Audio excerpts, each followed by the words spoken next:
Hello and welcome to episode 587 of the Connected Podcast here on Relay. This episode is brought to you by Sentry and Ecamm. My name is Myke, and I am joined by the keynote chairman, Federico Viticci. Hi, Federico. Hello, Myke. How We're are an you? open-faced sandwich this week, Okay. where I'm the meat on top of you, the chairman bread, because there is just one chairman on the show this week because Stephen has actually lost his voice. So he would be essentially useless to us today. Yeah, that's how the French do it. The open sandwich, I think. Exactly. Yeah. So we're about an open sandwich today. Not great. I actually we do a membership show called Backstage, which is available to all Relay members. And Stephen, we did it today together, and it was terrible. The man sounds horrible. He just sounds horrible. I feel bad for him. You don't wanna hear Steven right now. I Okay. don't. No, and I don't think anybody else does really. If I'm being completely honest with you. Do you know by the time we record next week, hoping that he is back on the show, he will be 40. That's rough, right? That's rough. I forget that he's that much older than me and you know? Right, because we're all kind of used to the idea that is, for the show is like 57 or something. Yeah. But then when you put it in real terms, it's like, oh, he's actually so much older than me and you. Like, even in real terms, he's just like way older. So it is Stephen's big birthday next Wednesday, the 28th. So mark it in your calendars and send him, I don't know, stuff. Yeah. I don't know what, but something. Some stuff. We had a piece of follow-up. We've actually got quite a lot of news today. It's happened again as news, so we've got stuff to talk about. But there was a piece of follow-up that I thought was really interesting because I hadn't even considered it. So Brian wrote in and said, with the advent of Apple Creator Studio, I fear for the end of the iLife apps. GarageBand and iMovie have not received significant updates in so long, which is sad because these apps used to be a significant selling point of Apple's platforms versus Windows. Countless professional musicians got their start in GarageBand, and many home musicians, young children find it invaluable. Not everybody needs apps like Logic or Final Cut. So obviously we've been talking about Creator Studio for like a week and a bit. And you got like apps like Pages, Keynote, they're in the suite, but it didn't even occur to me that GarageBand and iMovie are not. Now, they probably shouldn't be, right? Because you've got the big professional apps there. But it was just like a thing that's like, just didn't even really think about the fact that these apps, I guess, continue, but now I reckon will probably become even more like pushed to the side. Which is a shame. I mean, GarageBand is how I started with podcasting. Because Logic is so complicated. By the way, Apple, you absolutely should make a podcast app, like a podcast recording app. Like they absolutely should do that. Just like take the simple part of GarageBand that would let you do that and just give people the ability to make a podcast recording and editing app. Like they should do that. It's like we are the face of the medium, right, which they want to be. I think they should make a tool to help people make podcasts. Yeah, I agree. And for those easier, more intuitive apps, I don't know. I kind of wonder if when it comes to iMovie, for example, I kind of wonder if, obviously more of those features will be folded into the Photos app because that's the thing that most people use on a daily basis. And I also kind of wonder, as much as it's gonna be potentially terrible in some ways, but something like GarageBand, there is a plan somewhere to redo GarageBand with generative AI, which is not great, but I fear that it's happening. Lots of companies are cutting deals and investing into this AI music, quote unquote, music. So, startups and companies making these models. And I wonder if there's a version somewhere at Apple that is GarageBand, but it's all based on this new tech, which is, I mean, obviously, as a music is a huge part of my life, and I don't even want to call it music because it's not. But I also know that it's happening. That technology is out there, and you see Warner Brothers and all these other studios cutting deals with Suno and all these other startups that are making music. And so I fear that there is a timeline where a tool like GarageBand is actually just based on generative AI at some point. Rough. Yeah. Speaking of, Mark Gurman, he's been on a break and we're he's back. we're launching into the main topic. Okay. Yeah, he's back, and he's back with a big old report. Usually around this time of the year, Mark will have a report about what we can expect at WWDC, or he will at least have it at some point, and then we'll do more throughout the year. And we have that today. And essentially, the thing to note is that WWDC this year, the 27 releases, we should say, they are essentially Apple Intelligence releases again. And he has already referenced in the past that it would be otherwise a snow leopard year for the OSs. Like they're just going to do their best to make them run nicely, nice and smooth, as they say, no bugs, all that kind of stuff. But there's going to be a lot going on in Apple Intelligence. So we know that kind of before WWDC, the expectation is that Apple will enhance Siri using Google's tools, using Gemini. And so that Mark still says sometime in the spring we should see that. And it would have features like some form of on-screen awareness and personal context. No idea what that looks like. I have no idea now how they're going to do it. Did they just drop that? Like, does it come out in the beta? Do they have an event? Like, I have no idea how they're going to do this, which is fascinating. Just like, maybe like some random Tuesday, 26.6 comes out or whatever in beta. And by the way, there's a whole new Apple Intelligence Siri in there. No idea how that's going to happen. But the big thing in this report is that Apple is working on a quote chatbot codenamed Campos that could be unveiled at WWDC this year, would be the expectation. This would then replace the Siri that we would have whenever, so like the Siri we have now plus any improvements that we get, this system will just straight up replace that.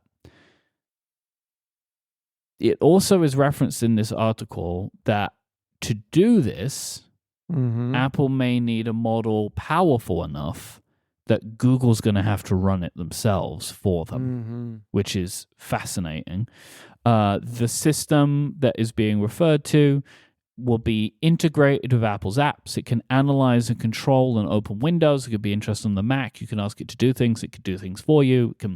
Anything that is in one of Apple's apps, it should be able to go and control. There's a lot of conversation about like it being a chatbot, but there's also in Mark's article, there seems to be some arguments inside of Apple as to whether they would actually have it as an app that you could use. Like it may have all of the majority of the features that a chatbot like ChatGPT, Claude would have, but it may not be like a dedicated icon on a home screen that you launch. So fascinating. What was your thoughts on reading all this stuff? Okay. So the first thing I want to talk about is what Mark is essentially proposing as two architectures coming out this year. Two completely different experiences coming out this year. So in the spring, basically Apple making good on their promise from 2024 for a more personalized, contextually aware Siri based on voice mode. So a voice-only Siri that runs on a version of Google Gemini running on Apple Silicon with private cloud compute that is going to be able to answer word knowledge questions, so search the web, summarize, use citations, but also take data from your apps and perform actions inside apps. This is not going to be a chatbot. This is going to be a more powerful voice-based Siri with on-screen awareness, personal context, performing actions inside apps, running on Apple's cloud, that is not going to be a chatbot with persistent chats, persistent conversations, or memory, right? So it's a smarter Siri. And then Mark is saying later in 2026, and this is going to be their big announcement at WWDC, they're going to have a proper chatbot. You will be able to ask text questions, have persistent conversations, upload file attachments, so images, maybe documents, and have your regular ChatGPT-like experience. And this is going to be based on a more powerful version of Gemini. And Apple is considering running this on Google's TPUs. So the TPUs are the tensor processing units. This is the Google chip made for AI, the latest gen. It's called Ironwood, I believe. And Apple is considering doing this. Now, this is immediately fascinating to me. Like this split, right, in the same year, two completely different things is extremely interesting. So let's talk about the first one first. First of all, what you said, like, are they just gonna drop this thing?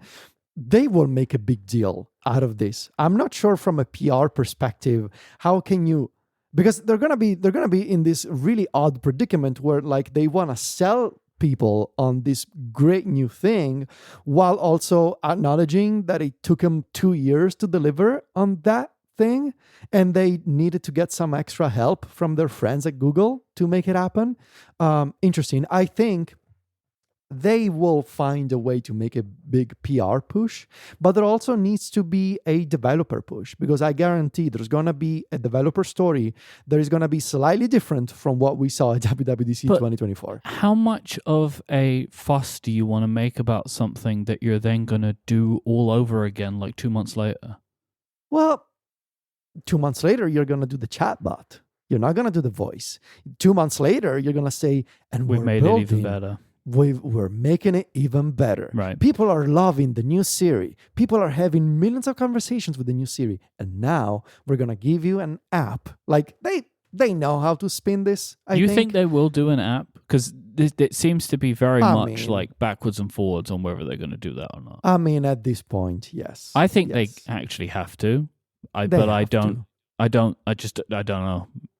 Maybe they'll find a way to give you an app-like experience without having an app. Like every time you press and hold the button, you can get everything you need. I mean, at this point, and I hate to say this and to be the guy, but it would kind of be a crime against the shareholders to keep saying, nah, we're just ignoring almost 1 billion people using ChatGPT on a weekly basis. We're not going to do a chatbot. Them being like, but what we have is so much better integrated into the system. We don't need an app. I mean, it can be integrated with that is going to be their big advantage. Like, I am so thrilled to hear that they're going to do this thing where it's going to be able to work in all of your apps and it's going to be on the iPhone, on the iPad, on the Mac. Like, I think it's going to be really interesting to see. But you got to give people some kind of icon that they can tap and they can see those conversations again. Like, it's simple as that. They will have to do it. I am convinced they will have to do it. But that brings me into the second point of all of this. Like, because I see so many people say, no, how can Apple even consider running this on the Google architecture? And are they going to forgo privacy at all? Does Apple no longer care about user privacy? And it's slightly more complicated than that. So first of all, private cloud compute is no longer like just an Apple thing. Google has their equivalent architecture. It's called private AI compute that they announced a few months ago at this point. And it's basically the same idea. Like, it's creating an isolated space on the Google TPUs. And I'm going to read you from the announcement. Okay. Private AI compute is a secure, fortified space for processing your data that keeps your data isolated and private to you. It processes the same type of sensitive information you might expect to be processed on device within its trusted boundary. Your personal information, unique insights, and how you use them are protected by an extra layer of security and privacy in addition to our existing AI safeguards. It's more or less the same thing, and it comes down to, do you trust Google for actually delivering on this? But then I guess the buck stops there, right? If Apple trusts Google, then should be good enough for us to believe that it's private and secure enough. I would wonder. Yeah, because this is the question, though, right? Like, I know you mentioned you kind of summed it up, but like, it is a very big deal for Apple to say, Google now processes your Siri requests. We don't do that. Like, that is a big deal, right? Like, now, if this was a brand new thing, like completely new, it maybe wouldn't be as weird. But like you think over time, they're like, we're taking more and more out of the cloud to be more on device because that's even more private, like even from us, that's more private. And then it's like, we've gone to these great lengths of explaining and creating this technology called private cloud compute. And it's going to, it happens on our servers, but we can never do it. Da, da, da, da, da. And then like, well, now just Google's going to do it. And like, even though it sounds like it's the same kind of system, it is still weird. And it's also weird to imagine them doing something like this when we're also like trying to believe or be led to believe that Apple is working on their own technology. Like even in Gurman's article, he's saying like, oh, this system is designed to be replaced. But like, it just feels like it gets harder and harder to do that if you're doing less and less of it. Okay, so let me explain something else. And another area where I think Apple was caught flat-footed, so to speak. Why do you think that the major companies in AI right now, both NVIDIA and OpenAI, are investing in startups that run large language models not on GPUs? So in case you're not familiar with this, NVIDIA took a very weird deal that they announced just before the end of the year, I believe. NVIDIA took a majority stake or something like that in this startup called Grok, not the Elon Musk thing. With a Q, Grok, right? Grok with a Q. Yeah. Grok with a Q is an American company that developed their own chip for running inference, so running large language models with a completely different architecture from your traditional GPU. Right now, most of the AI industry is predicated upon NVIDIA, and NVIDIA making GPUs to run AI models on. But GPUs became popular for running large language models because they are more powerful than CPUs, obviously, and they have more addressable space and certain instructions that you want to run when it comes to the parameters and the layers of a large language model. They perform better on a GPU, but still GPUs are not ideal for running extremely large language models. That's why NVIDIA recognized this and invested in Grok. At the same time, OpenAI, just a couple of weeks ago, announced we are teaming up with Cerebras, another American company that created this very large, physically large chip that is a custom created wafer-style chip for running AI models on. All this to say, Google saw this coming hundreds of miles away years ago when they created the TPUs. So specific chips that are designed for AI. Google recognized many, many years ago that you cannot possibly imagine that 10 years from now, you would have to be bound to the structure of a GPU to run a large language model on. That's why they invested on their proprietary silicon just for AI.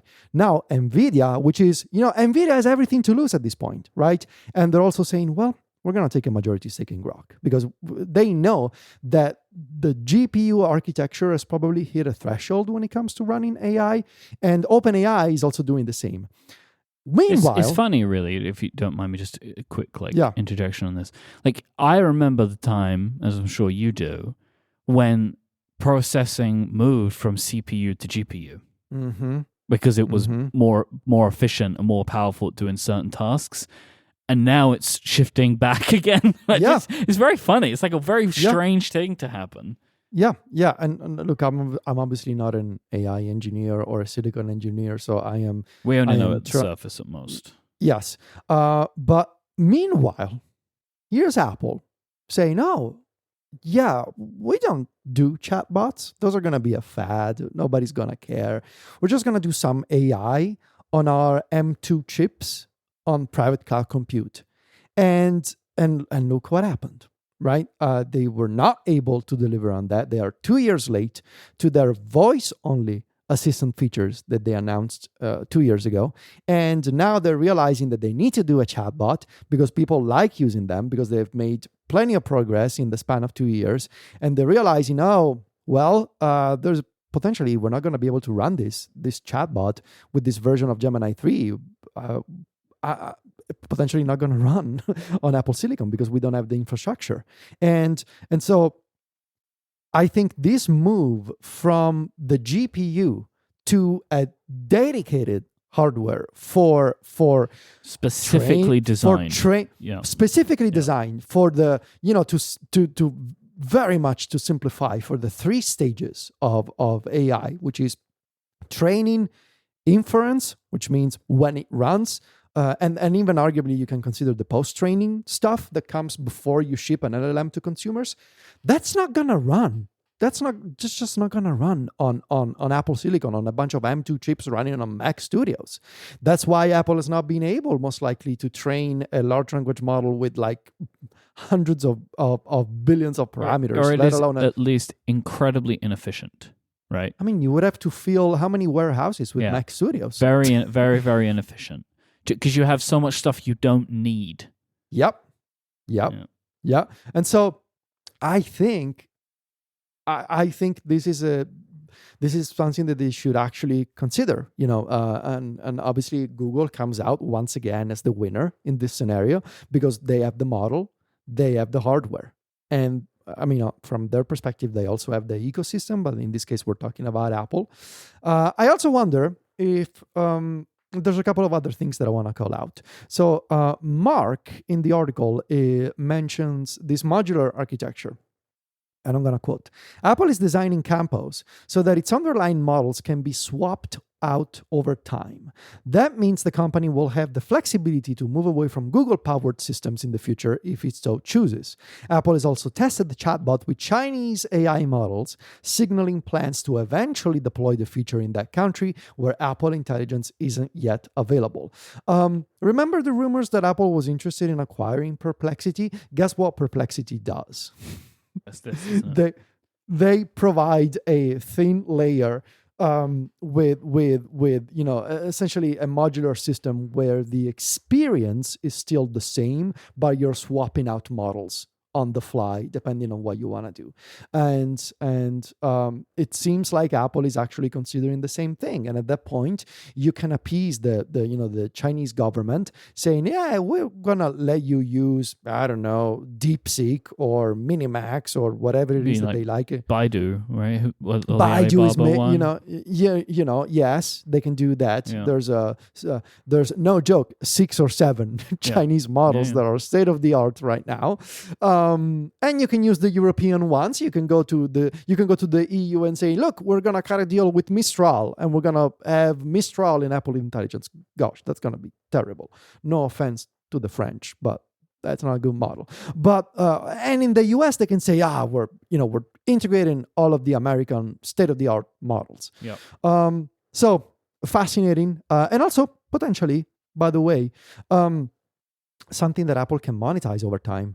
I mean, at this point, if you are becoming a model provider, I could realistically imagine a scenario where you have your Siri AI, whatever the product is going to be called, and there's going to be a subscription for Siri AI Plus, and it's going to give you reasoning models, it's going to give you extended thinking times, more features. It at least goes into iCloud Plus, right? It becomes a thing.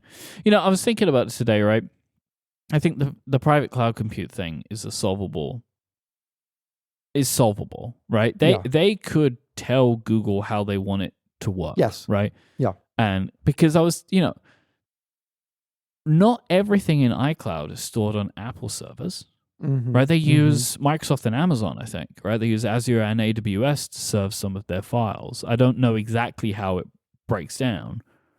But they, and they're like, and I'm sure that they still make the exact same privacy claims because they have very specific ways that they do things, right? Maybe there is a scenario where they can still feel comfortable to call it private cloud compute, but they don't host it. Maybe. I don't know. Or maybe it just won't matter. Maybe I'm overthinking it and it just won't matter.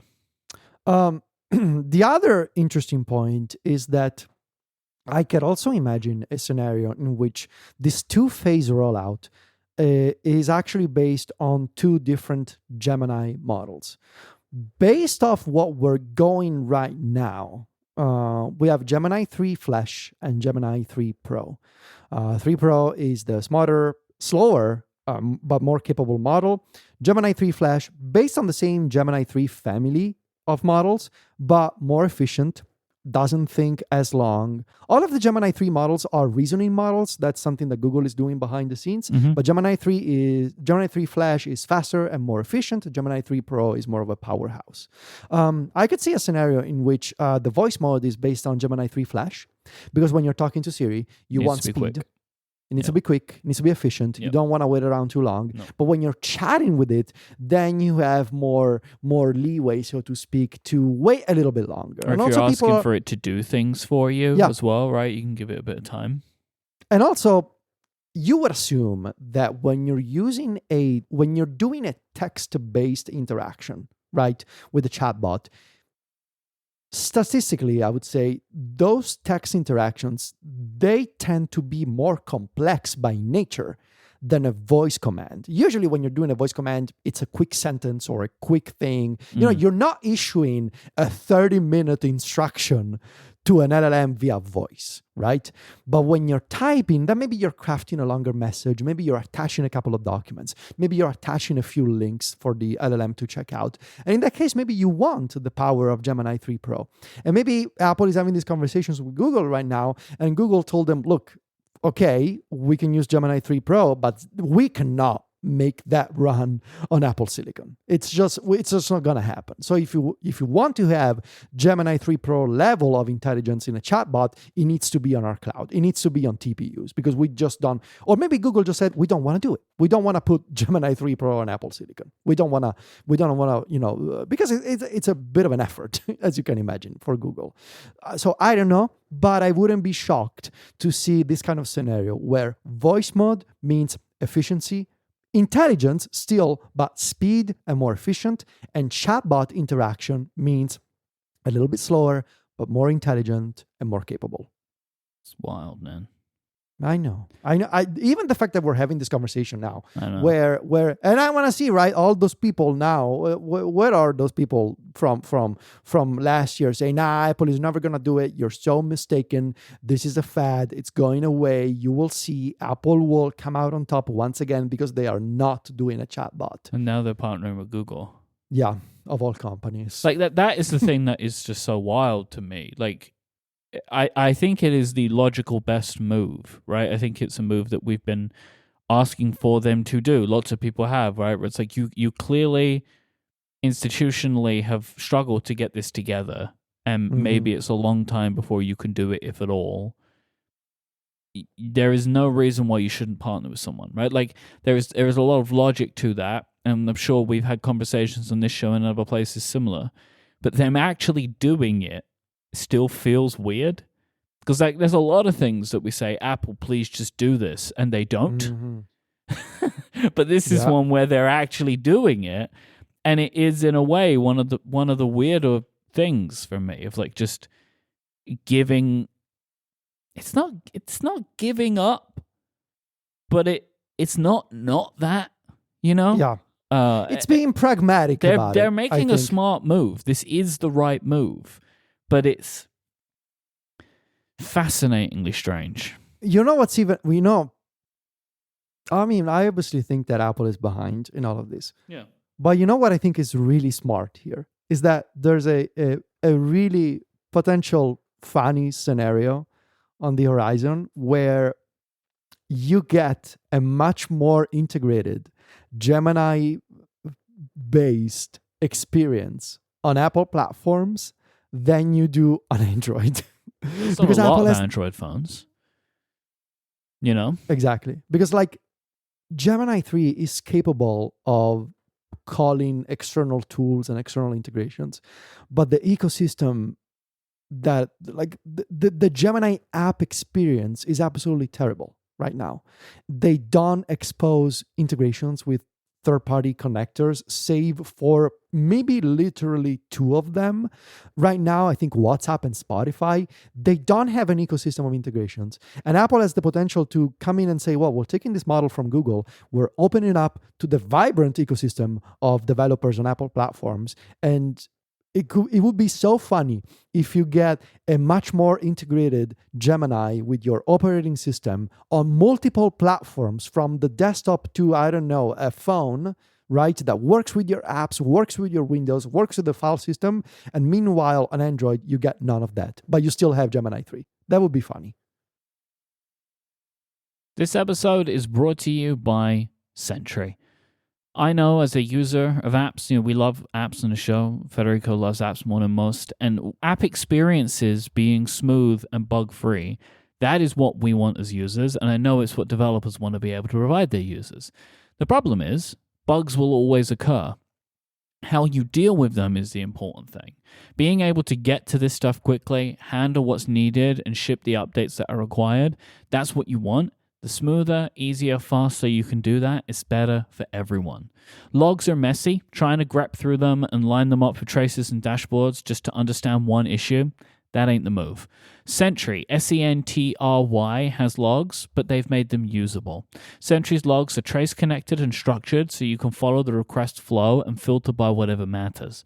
And because Sentry surfaces the context right where you're debugging, the trace, relevant logs, error, and even the session replay all land in one timeline. No need for timestamp matching or tool hopping. Front end, mobile, back end, whatever you're debugging, Sentry gives you the context that you need so you can fix the problem and move on. More than 4.5 million developers use Sentry, including teams like Anthropic and Disney+. Try it for free today at sentry.io and tell them that we sent you. They have a free dev plan, and listeners of this show can use the code CONNECTED26 and they'll get $100 in Sentry credits. That's sentry.io and the code CONNECTED26. Our thanks to Sentry for their support of this show and Relay. So we were talking about, I think an idea of what this year is going to be, and I think this year is going to be potentially supremely weird, but also fascinating to talk about, which is, I personally can't ask for anything more than that in my career. So I wanted to get kind of a vibe check with you, and we can kind of go through this together about like how we're feeling about Apple for this year in 2026. Okay. Are you kind of here at the beginning of the year? Are you hopeful, excited, optimistic, pessimistic? What is your overall vibe about what Apple's 2026 could look like? Excited. Yeah. Okay. I think we're coming out from, at least from my perspective, from a couple of relatively boring years. The iPad was the only, I don't want to say the only good thing, but it was my favorite thing. The iPhone, don't forget how good the iPhone lineup was last year. Yeah, and I mean, obviously the iPhone Air, my beloved. Yeah. But I think Apple is now coming out from this slumber, so to speak, and with the new HomePod or home product and the AI features and the foldable and maybe new accessories. Yep. I don't know. It just feels like they, and obviously, maybe the changing of the leadership, like it's a time for change. And as the person who, embraces change, that's inherently exciting for me to see Apple get out of their comfort zone a little bit, try new stuff. So yes, that is my vibe is excited right now. Yeah. I mean, I agree with you. Like, I think WWDC 2024 was like a real problem. I think for me, that was a marker, which was not great. Like I was thinking about this yesterday, because I was thinking about WWDC and how I want to think about covering it this year. And I remember that in 2024, obviously I was at home, and Jason was busy. He had like briefings and meetings and stuff. So we ended up recording the next day. And I was always so thankful for that, because I was completely shell-shocked after WWDC 24 had ended, because we all had really different expectations for Apple's attempts at AI than what we got. I was so disappointed with the image generation stuff, and still I am. I still kind of can't believe that that they still continue to ship image playgrounds. Just I think that was just a real mistake that I really do believe they regret, but they're kind of stuck in it now. And just like, having that time to reflect on it was helpful for me because I wouldn't have known what to say if me and him were going to record straight away. And so, like, I was thinking back to that moment and just like, even the things that, and like the things that were the saving grace of that presentation don't exist nearly 2 years later. And I really feel like that was a fork in the road for them, or kind of like, like a good timeline, bad timeline kind of scenario. And I think there are some aspects of Apple that it slipped into the bad timeline from that point. Yeah. Because I definitely entertain the conspiracy theory that Liquid Glass came out earlier than it was supposed to.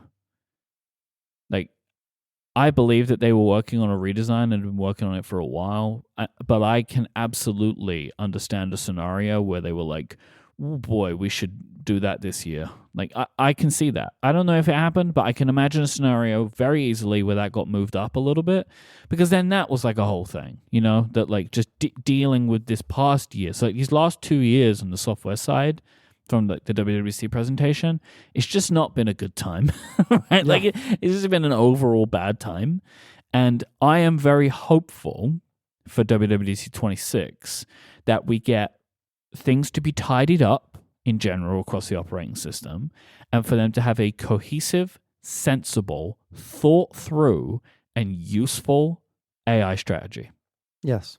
Yeah. Where there's a ton of stuff happening on device, and the stuff that isn't is happening on good architecture in the cloud that has privacy and is actually useful to me as a consumer. Because I would love, I would love to get to a scenario where I don't ever think about what app am I using, where should I be doing this, and that like I just talk to my phone and it's just handled for me. You know what I mean? Like it sounds like a great scenario, and in theory they should be able to do it.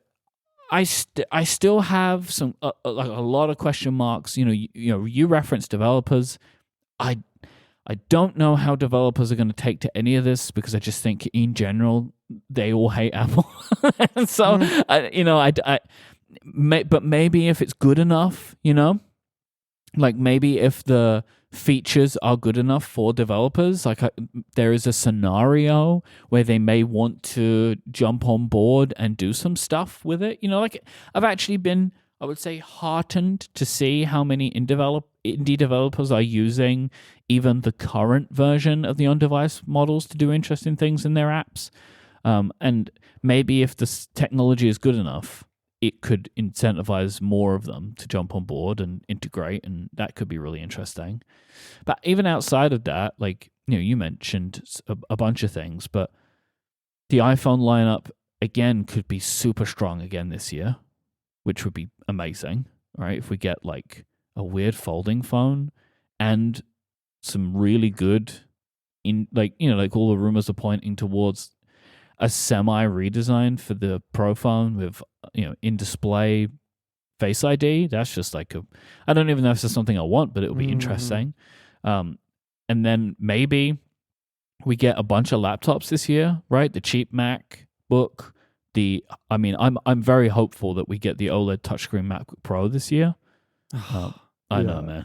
Like it could come this year, which is just like I'm so excied for that computer, just to like see what's going on there. Like that would be cool. And then the looming executive change.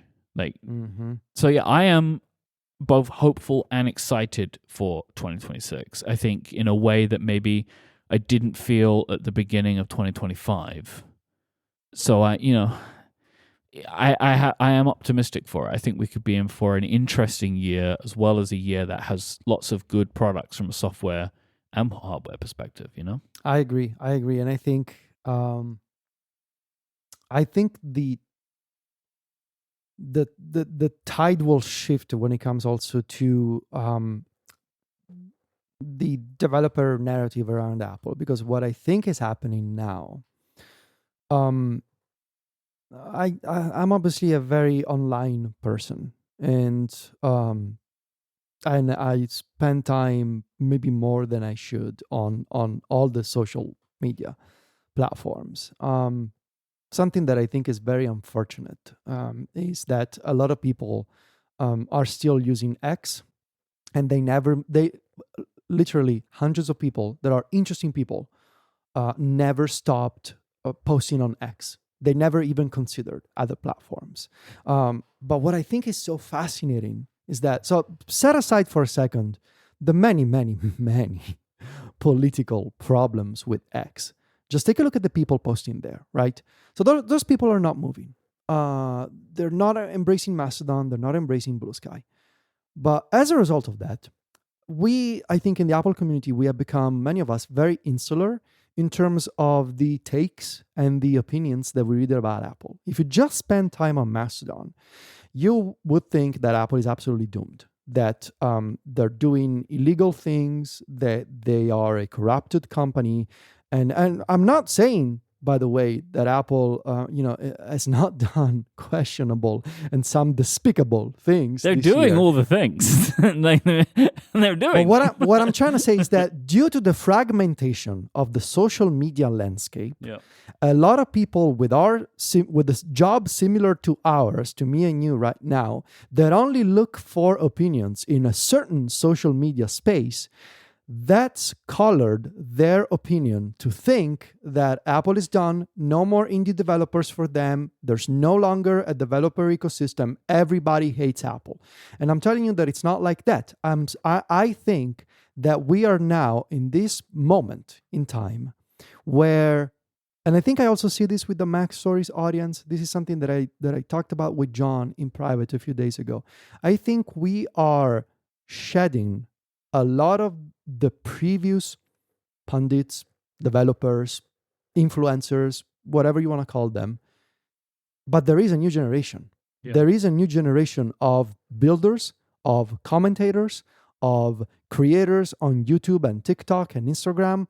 There's a new generation of vibe coders. There's a new generation of AI programmers. They're just not posting in the space where we're all hanging out, which is Mastodon and Blue Sky. But I think the moment, all this to say, if Apple comes up with a really cohesive and practical and interesting and powerful AI strategy, I think we will see that changing of the guard when it comes to new developers, new voices, new commentators, new creators. I think it's going to happen. And so far, those people are there and they're using Apple devices, they're using Apple computers, right? But they're all relying on OpenAI or Anthropic, right? All those people are getting their work done and therefore are commenting on or are creating software for those companies. And I think that's what Apple has been missing out on for the past few years. That new generation exists. But they're on Threads too, by the way. They're on Threads. Yes, I agree. Like I often talk about a lot of like weird and or negative design takes that I see on Threads, which I do, but I also see lots of people who are really plugged in and care a lot. And I get a lot of like stuff in my Threads algorithm and timelines that are people building new and interesting apps. So like just like with really like bold design and stuff like that. There's a podcast app. I think it's called Q. Is the name of it? I think I've seen this. And I've seen it around in a few places now. But I saw this app just on Threads, and like it is an example of an app which doesn't look or act like really any podcast app that you've seen before, but is really nice looking and is doing some really interesting stuff. Look at this. Club Mac Stories, unlike any podcast app I've tested on iOS. That is on their was that me? Page. I don't know. It just says Club Mac Stories as the okay. name. I don't know who said it. It doesn't say, but they do have app stories in their screenshots, so they're a fan. But this is like an app by I'm assuming newer developer who just doing things very differently, and so like these places exist. I mean, for me, I absolutely see what you're saying. I get what you're saying. I think that I am in a place in my life where I am paying less attention to social media takes than I ever have before. Like, I think I am just trying to develop more of my own opinions about things, where I think in the past I have been, like many of us, susceptible to more external input. And I'm not saying like one is right or the other. I just like I'm a little bit tired of social media in general. And so like I'm trying to think more and spend more time reading and trying to find things that are a little bit more objective and less like takey. That's difficult. But that's kind of where I am. But I still see it. I just don't use social media as much as I used to. Which it's not I'm not saying anyone should live any particular way. I'm just drawn to it less and less over time. But yeah, so the people that you're seeing, the newer generation of builders, do you think that they're going to want to build on Apple's platforms? I think so. I think so. I think there's still very much a preference for Apple hardware. There's still the idea that you can make money from the Apple App Store compared to the Google Play Store. A lot of these folks are building for the web, obviously, right? That's what made me ask. Like, I think it would. My assumption would be if you're building in AI, you're building for the web, and so then if you're going to start building on the App Store, Apple's going to get their money. Yeah. Or maybe as well. But I think there's still, and I mean, obviously, like, who knows what's going to happen with vibe coding, and there's also that to consider, right? That potentially, in the not so distant future, potentially anybody could be just become a quote unquote developer, in just by prompting an app into existence. And if you think that's ridiculous, not only is it happening now, and there are already some solutions to turn your prompt into something that's on the App Store, but I don't think here's another potential hot take. I don't think that's necessarily a bad thing. And in the history of human progress, this has always happened. And in more recent memory, it used to be, say that I wanted to start Mac Stories in 1995 instead of 2009.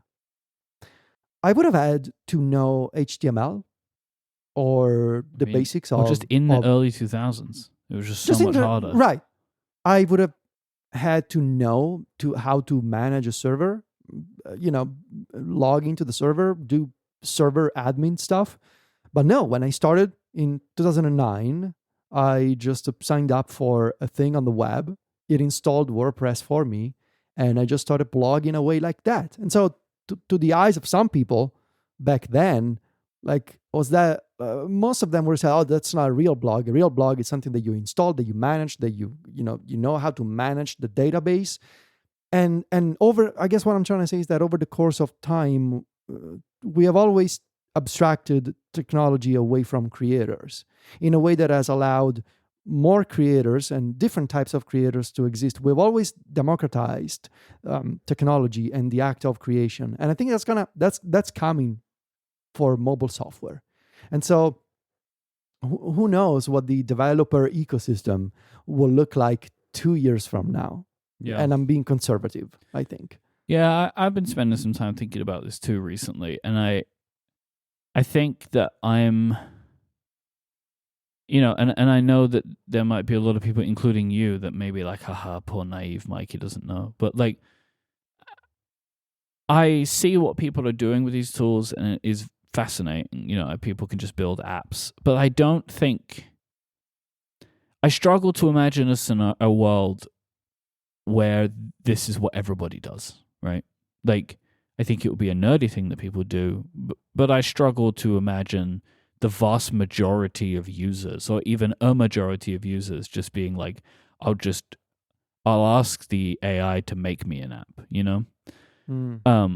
And So that's one part. Like, I think it will happen, and there will be a lot of people that will do it, but I don't think it's going to be a large portion of people. But then we get into the software that these people are using, who made it, right? Like the apps that are in the App Store, who coded them.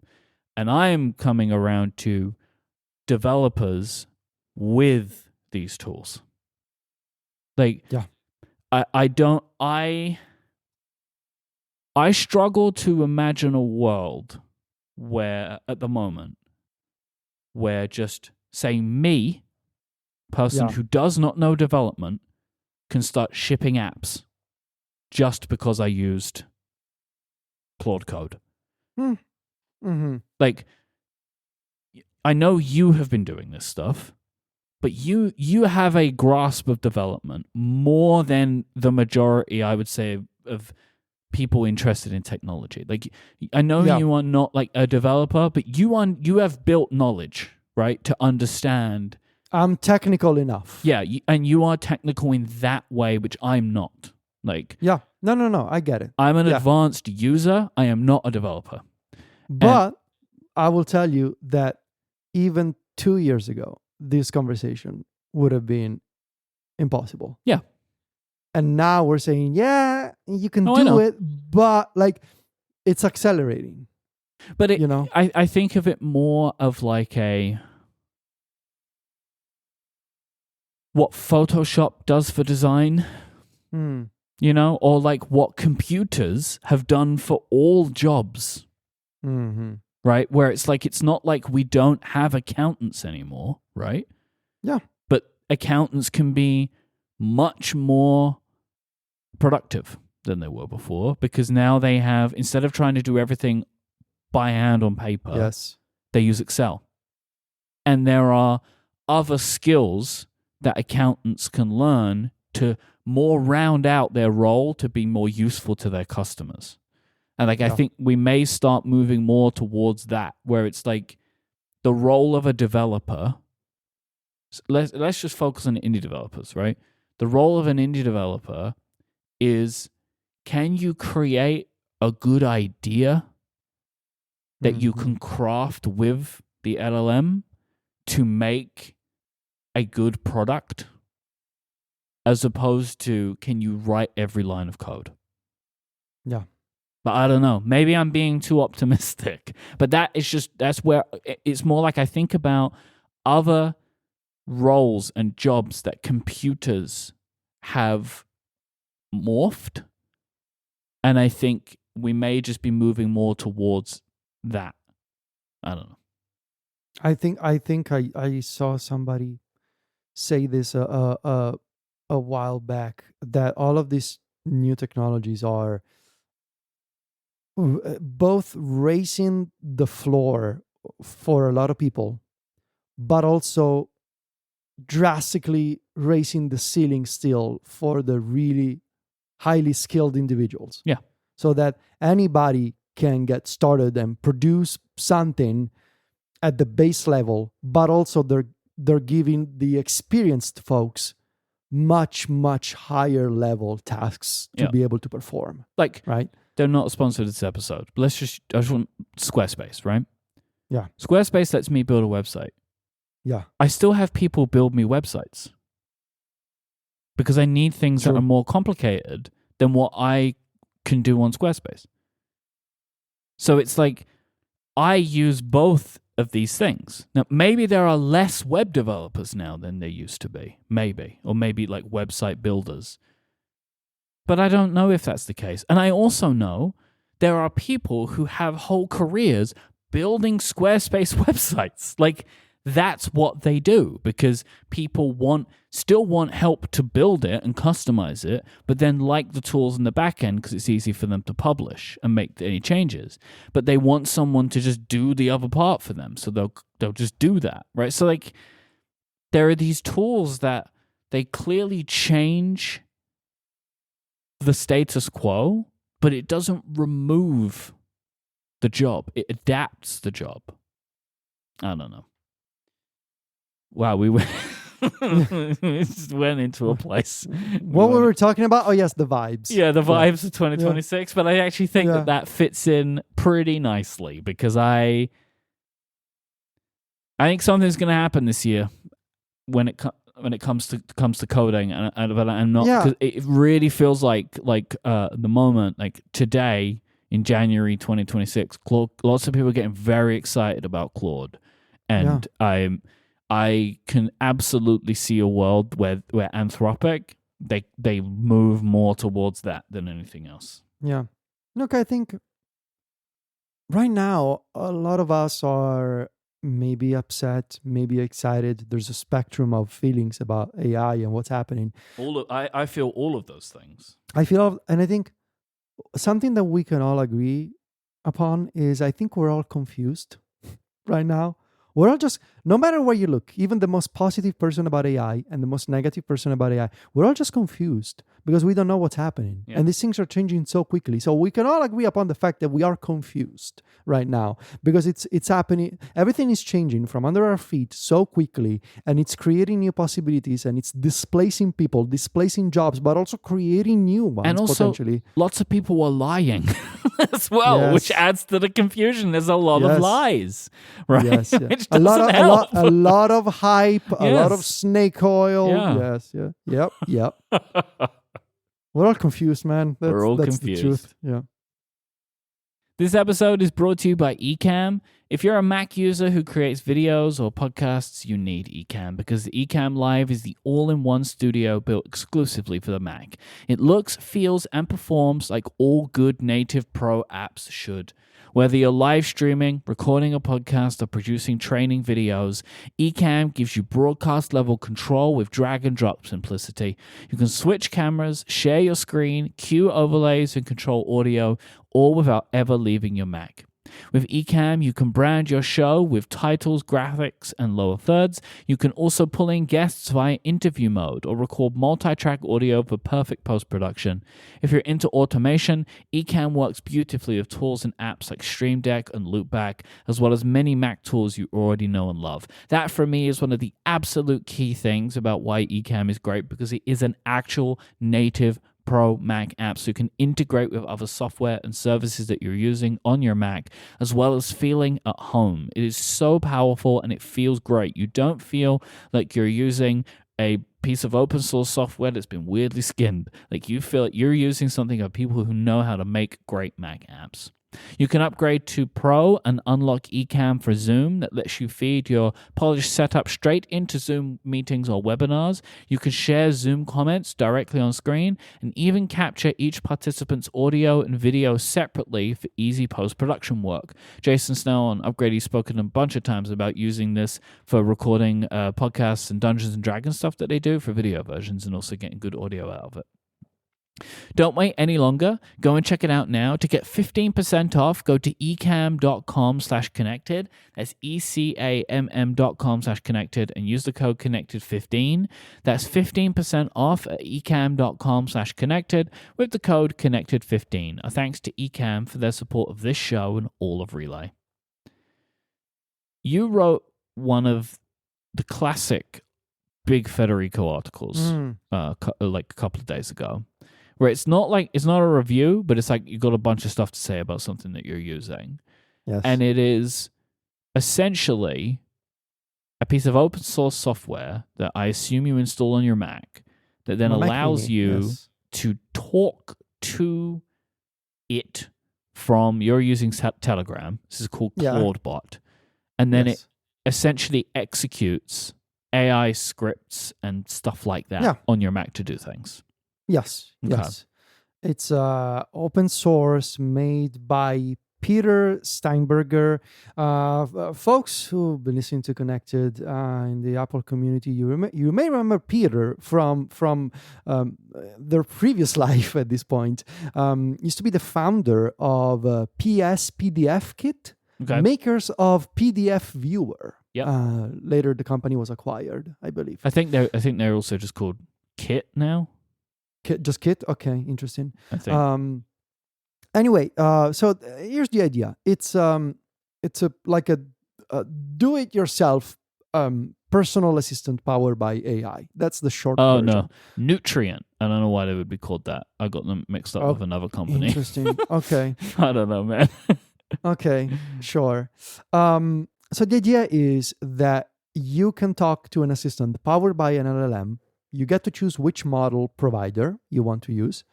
And you get to choose the messaging app of your choice to talk to it. I believe they're working on a native app experience for iOS and the Mac. But right now, you choose one of the existing messaging apps. And they have these, they're called gateway connectors for Telegram, WhatsApp, iMessage, even Signal, Discord, Slack, all the messaging services. So, and you may say, well, what's the big deal? Like, how is it different from ChatGPT or Claude? The difference here is that it's running on your computer, and it's because of that, given the right permission authorizations. In fact, today a new version of it came out with a permission system similar to the one seen in Shortcuts, where you can always allow commands, stuff like that. But because it's running on your computer, it gets access to your computer. And that means that it can work with all of your documents, all of your files. It can work with your entire file system. And it can run terminal commands. And it can basically improve itself. If a feature that you want doesn't exist, you can just ask Clawdbot to give itself a feature that it doesn't have by default. That is how does it do that? Yes. How does it do that? Well, first of all, it's going to look into the community-made skills and integrations. Peter himself creates so many open source projects on GitHub, stuff like integration with Google, integration with Sonos speakers, with Spotify, with you name it. Peter is an extremely prolific open source contributor and programmer. But then, if it doesn't find anything popular that already exists, or if it doesn't find anything in the community hub, it'll just say, well, if you want, I can write my own feature for that. And I'll give you an example. A few days ago, I was using Clawdbot, and I wanted to be able to control my Philips Hue lights. And I asked, hey, can you do that? And he said, well, okay, yeah, there's an open source thing that I can install, and I'm just going to download it now. I will enable it.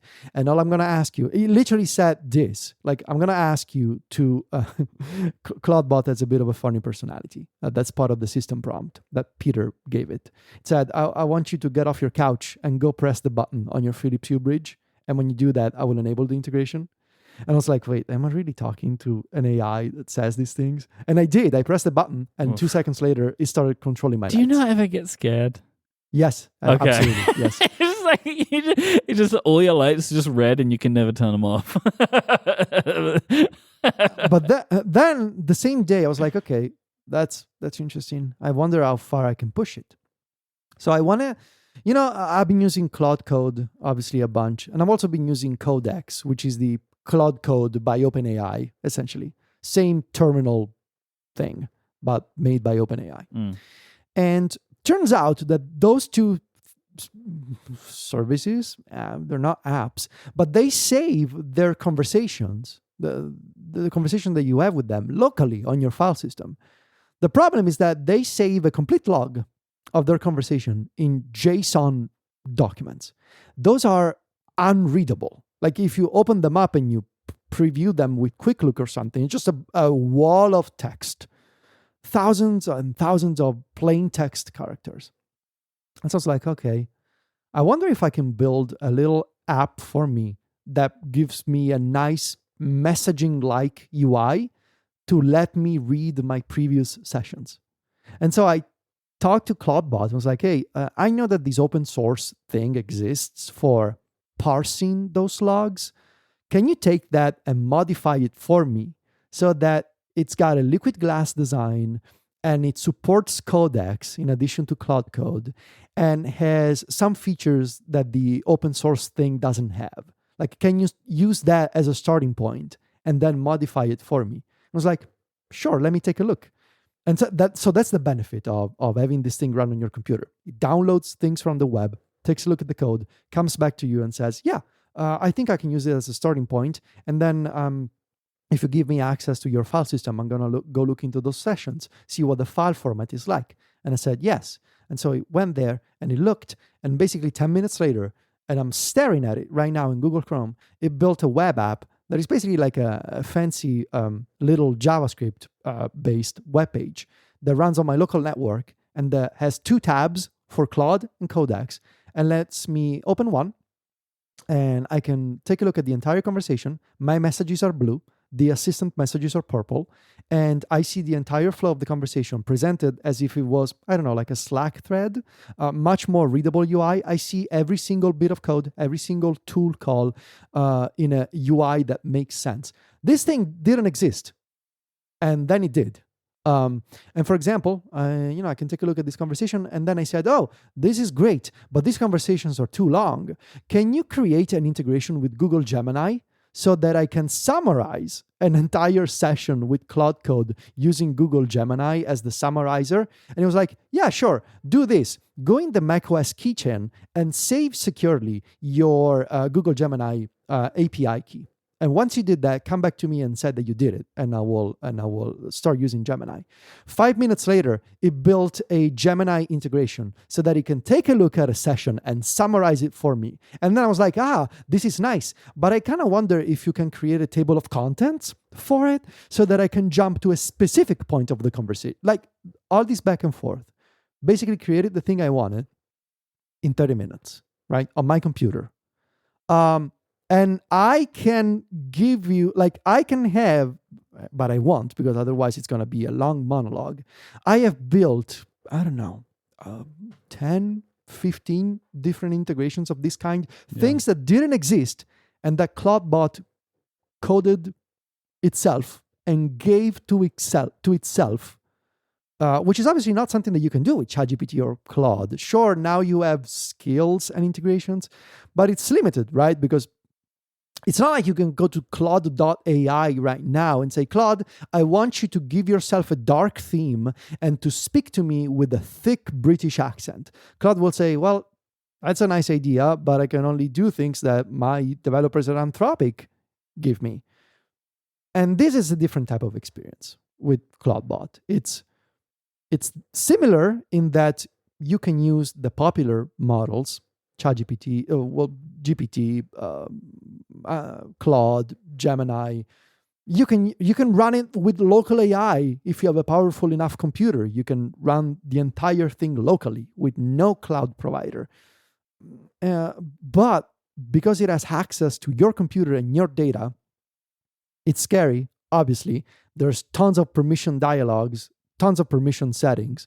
But if you're comfortable with it, it's basically like putting at this point, for me, and I'm not exaggerating, I felt for the past 10 days or so that I've been playing around with this thing, the same way that I felt the first time I tried ChatGPT or the first time I tried Claude. It was like your brain connected a bunch of things that you didn't think were possible before, right? This kind of power. And it's open source. And it's getting so much contributions from people. Like if you go to the GitHub page right now, there's about 300 to 400 commits every single day to release. So commits are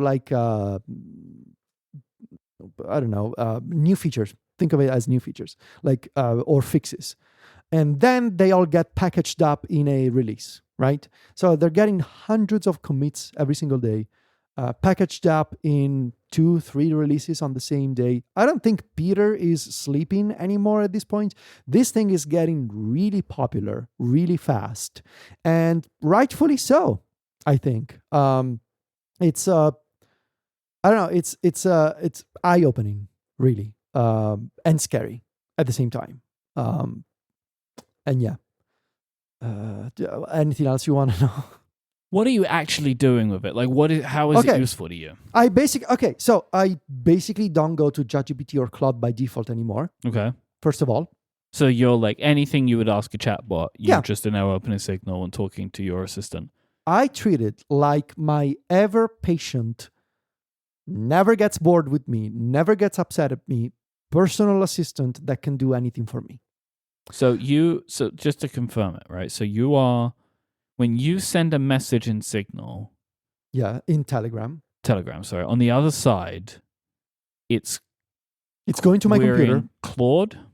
Yes. On your computer? My model of preference is Claude Opus 4.5. Okay. On my computer, the Clawdbot program sends my request to Anthropic. So is your computer looking like it's doing anything? Like, is it doing stuff, or is it all No, just like happening in the absolutely, terminal or something?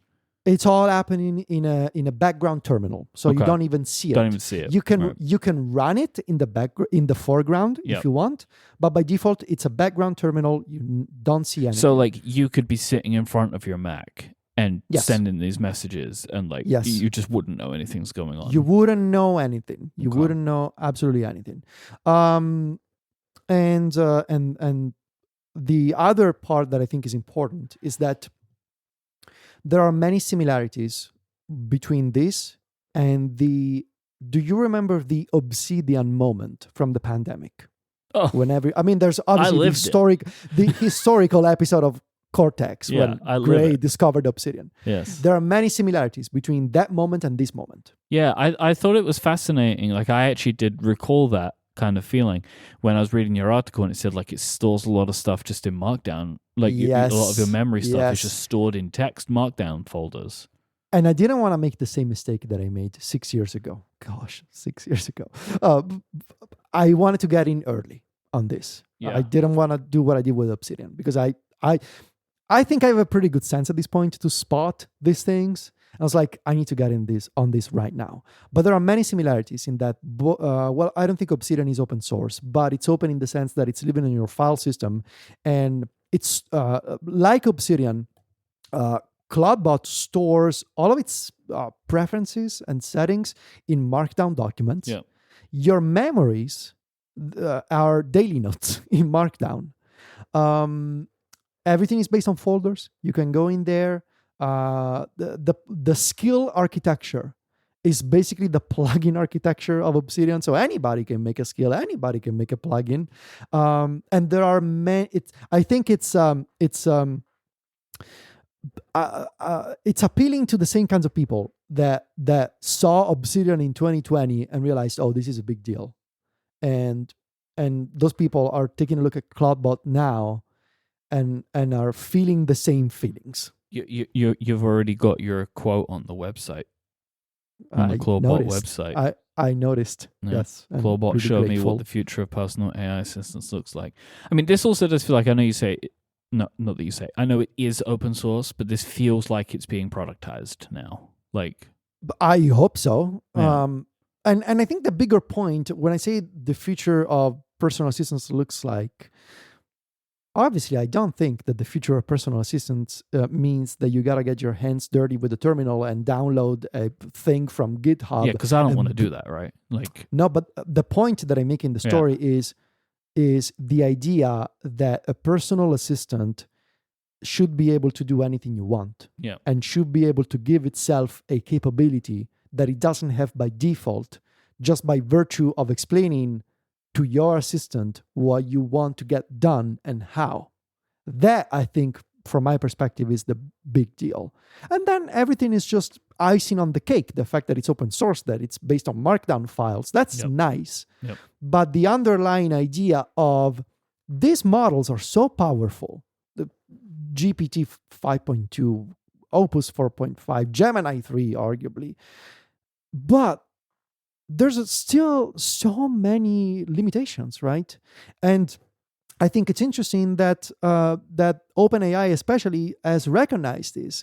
Fiji Simo, the new CEO of applications at OpenAI, wrote a few months ago that one of their goals for 2026 is to turn ChatGPT into a personal super assistant to address, you gotta love, man, these Silicon Valley terms, the capability overhang. You may wonder what's a capability overhang. I like how you can just say things. You can just say you things could just these days, say by the way. you could say anything. Like, you could just You can say anything. You can say anything these days. The capability overhang means these models are so powerful and yet so constrained, and we haven't even begun to tap into their true potential. That's what it means. Yep. GPT 5.2 is so powerful, and yet most people are bound by the ChatGPT website or app. And that doesn't feel right. All that power, all this infrastructure to still have a chatbot with some integrations, that feels like a waste. Yep. And so that's what the capability overhang is. Yeah.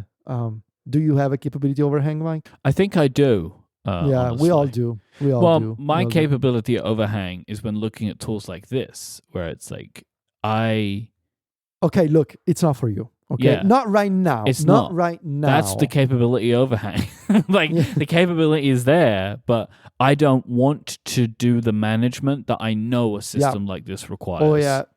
Let me tell you, man. I ended up yesterday. Do you know what Node.js is? I am familiar with the term. I know it's a JavaScript thing, right? Yeah, I ended up with 3 different installations of Node on my Mac Mini, and I thought I was losing my mind because my Telegram stopped working, and then I had to chat with Clawdbot in the terminal, which is also something that you can do. I had to chat with Clawdbot in the terminal, and Clawdbot told me, like, buddy, you have 3 different Node installations. That's why Telegram is going crazy. And guess what? It fixed itself. Yeah, but who did the 3 installations is what I want to know. That was me by accident. I like my fault. AI. I was going to blame the AI. I should be blaming you. That was all me because I installed Node both. See, the genius here installed Node both via the package installer for macOS, but also Homebrew. And yeah, I was silly. Anyway, a really interesting project that is not for the faint of heart right now. Okay. Requires management right now, but I think Peter, the creator, is aware of it, and I think there is a version of this 2 months from now. After all especially now that it's getting really popular, is getting bug fix requests, feature requests from, just go look in the GitHub projects. There are like hundreds of requests each day. But I think a few months from now, once we have a baseline set for this product, a way to productize, as you mentioned, this in a way that it's easier to install. Maybe there's an iOS app, maybe there's a Mac app, and it has all the same features. And if you want, you can get your hands dirty, but you don't have to. Then it becomes really interesting, I think. So that's been fun to play around with. If you would like to read more about Federico's experience with Clawdbot, you can find links to that on Mac Stories, of which he is the editor-in-chief over at macstories.net, and you'll find the link to his article in the show notes for this week's episode.